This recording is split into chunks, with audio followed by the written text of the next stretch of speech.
Guys, welcome back to another video. In this video, I'll be showing you guys how to make this dice animation.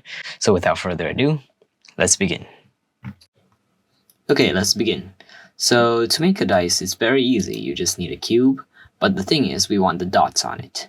Now we can go ahead and model it, but there's an easier way to do this is with textures.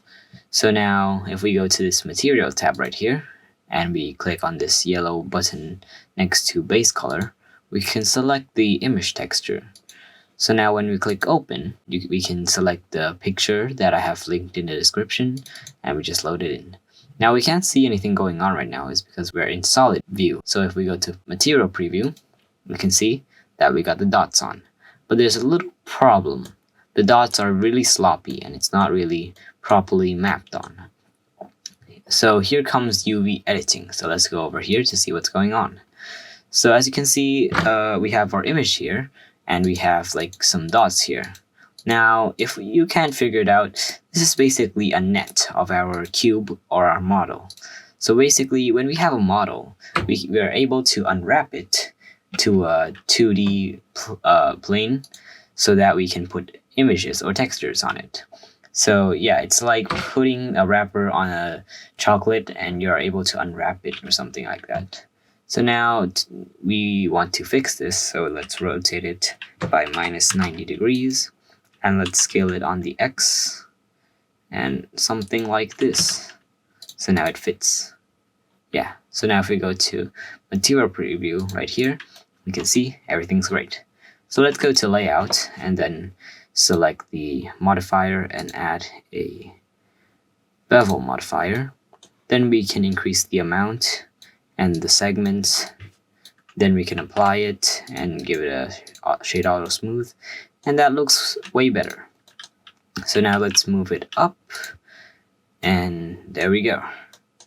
So now let's add a plane and scale it up. And now what we're gonna do is we're gonna go here and press new. So we got the material set up. Now we want a wood texture, so we're gonna go to shading. And we're going to do a quick PBR setup with a wooden texture from Polyhaven. I'll link the link in the description. So if you don't have the Node Wrangler add-on turned on, you're going to go to Edit, Preferences, and a window should pop up saying Add-ons. And then you just got to search Node Wrangler and just have that checked. Okay, so now let's select Principled BSDF and press Ctrl-Shift-T, and a window should pop up. And you just find wherever you save the textures. There should be 4 images. Just select all of them and click on Principled Texture Setup, and these guys will pop up. There we go. So now, yeah, there we go.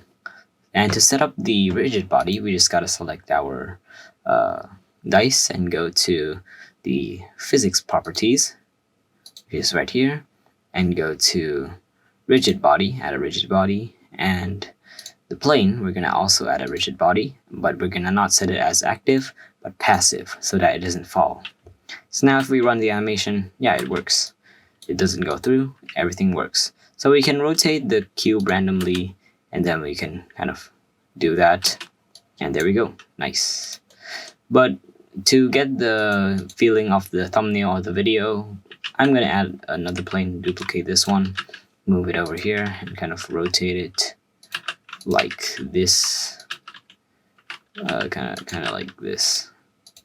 Move it to the X, move it up, kind of like this.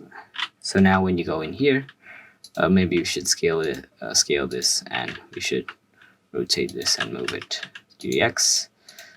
Okay, let's see. If we run the animation, look at it go. It's here, and it's a 4. Nice.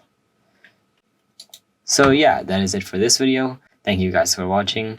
If you liked it, don't forget to leave a like and subscribe. So yeah, I'll see you guys soon. Bye bye.